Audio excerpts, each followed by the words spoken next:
Polda Jawa Tengah telah mengumumkan menangkap 3 orang pimpinan Khilafatul Muslimin yang beberapa hari lalu mengadakan konvoi di Kabupaten Brebes. Dan 3 orang pimpinan yang ditangkap oleh jajaran Polda Jateng ini telah ditetapkan sebagai tersangka.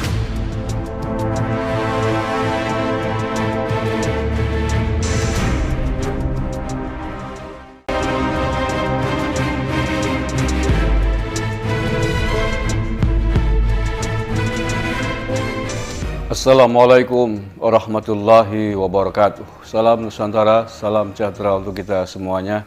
Salam, Om Swastiastu, Namo Buddhaya, salam kebajikan rahayu. Saudara-saudaraku, sebangsa setanah air yang saya cintai, saya banggakan, bertemu lagi dengan saya, Agus Mar, dari lereng Gunung Slamet di Banyumas, Jawa Tengah. Salut, apresiasi kepada jajaran Polda Jawa Tengah yang telah mendengarkan banyak sekali masukan, keluhan, keinginan dari khususnya warga Jawa Tengah dan umumnya warga di tanah air ini. Yakni Polda Jawa Tengah telah mengumumkan menangkap 3 orang pimpinan Khilafatul Muslimin yang beberapa hari lalu mengadakan konvoi di Kabupaten Brebes. Dan 3 orang pimpinan yang ditangkap oleh jajaran Polda Jateng ini telah ditetapkan sebagai tersangka.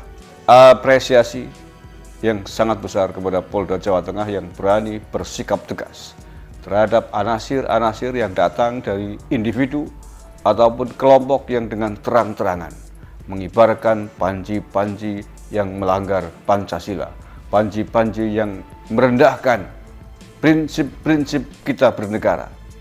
Bendera kita adalah merah putih, bukan Khilafatul Muslimin, bukan khilafah yang lain. Sistem negara kita adalah negara kesatuan Republik Indonesia, bukan sistem khilafah. Oleh karena itulah, walaupun mereka baru dalam tahap konvoi, baru dalam tahap mengibarkan bendera, tetapi itu artinya sama dengan mengkoreksi bendera kita, sama dengan mengkoreksi dan ingin merubah, ingin melawan sistem negara kesatuan Republik Indonesia. Dan untuk itu sudah seharusnya, sudah selayaknya, sudah sepantasnya kalau mereka dikenai tindakan tegas. Mudah-mudahan ini tidak hanya di Polda Jawa Tengah. Mengapa? Karena pada hari yang sama ketika itu, sepekan lalu, konvoi yang sama dilakukan oleh kelompok yang sama terjadi tidak hanya di Brebes, Jawa Tengah, tetapi juga di sejumlah daerah yang lain. Di Jakarta, di Jawa Barat, dan Jawa Timur juga ada. Oleh karena itu, ketika yang ada di Brebes, Jawa Tengah dianggap melanggar hukum, di wilayah lain pun mestinya harus dikenai sanksi yang sama. Mestinya pun mereka dianggap salah melanggar hukum sebagaimana yang ada di Jawa Tengah. Kalau tidak, ini lucu. Sama-sama melakukan kegiatan serupa dilakukan oleh kelompok yang sama. Yang satu ditangkap di Jawa Tengah, di Brebes, sementara di daerah lain kok tidak, ini kan lucu. Berarti hukumnya tidak sama, padahal peristiwanya sama. Nah, oleh karena itulah, karena ini adalah Indonesia, punya payung hukum yang sama, punya ketentuan hukum yang sama, mestinya yang ditangkap juga di wilayah lain ikut ditangkap, tidak hanya di Jawa Tengah. Ini saya baca beritanya nih, masih baru nih, hari ini hari Senin malam, tanggal 6 Juni. Ditangkap 3 pimpinan Khilafatul Muslimin di Brebes jadi tersangka. Kepolisian daerah Jawa Tengah atau Polda Jateng menetapkan 3 tersangka terkait konvoi Khilafatul Muslimin di Brebes. Para tersangka ini yaitu pimpinan cabang dan 2 pimpinan ranting di Brebes. Ngeri kan? Sudah sampai tahap pimpinan ranting. Pimpinan ranting itu tingkat desa ya. Jadi ini sudah menyebar tidak hanya di lintas provinsi, tapi sudah lintas kabupaten, lintas desa ini. Maka kalau tidak segera ditindak tegas ini berbahaya sekali.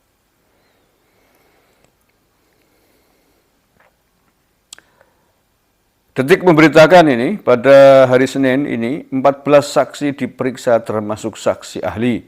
Beberapa saksi ahli ialah ahli agama, ahli bahasa, sosiologi, ahli pidana, MUI, Kesbang, Polinmas, dan Kemenak. Semua sudah kita periksa melalui proses gelar perkara. 3 orang yang dianggap bertanggung jawab atas aksi tersebut, yaitu GZ selaku pimpinan cabang Jemaah Khilafatul Muslimin, serta DS dan AS yang merupakan pimpinan ranting Jemaah Khilafatul Muslimin diamankan petugas dan ditetapkan sebagai tersangka. Kata Kabid Humas Polda Jateng Kombes Iqbal Al-Qudusi di Mapolda Jateng hari Senin. Disebutkan ketiga tersangka adalah pihak yang bertanggung jawab terkait konvoi Khilafatul Muslimin tersebut.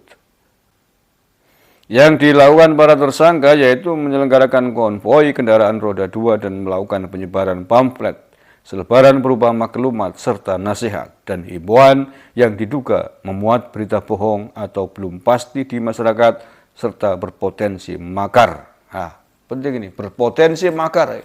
Ya, kibaran visi misi yang mereka usung adalah niatan makar, apalagi nah ya, ingin menegakkan sistem pemerintahan yang lain yang berlaku di Indonesia, sama dengan ingin mendirikan negara di dalam negara.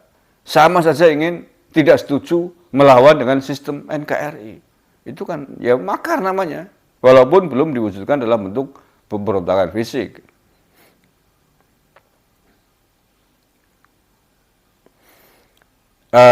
Pasal apa yang akan dijerat kepada mereka ini? Para tersangka dijerat dengan pasal 14 ayat 1 dan atau 15 Undang-Undang Nomor 1 Tahun 46 tentang Peraturan Hukum Pidana dan garis miring atau 107 Jo 53 KUHP dengan ancaman hukuman maksimal 15 tahun penjara.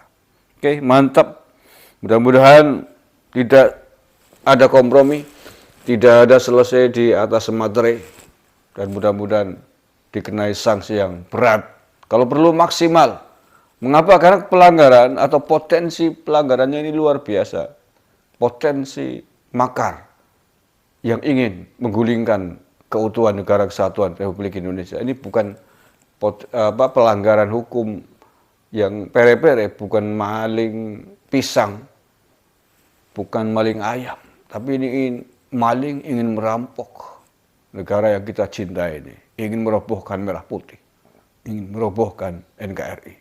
Tidak ada kompromi dengan kelompok manapun, kelompok siapapun yang ingin menganulir, mencoba-coba untuk mengganggu keutuhan Bhinneka Tunggal Ika, keutuhan negara kesatuan Republik Indonesia yang kita cintai ini. Terima kasih. Wallahul muwaffiq ila aqwamit thoriq. Assalamualaikum warahmatullahi wabarakatuh. NKRI harga mati.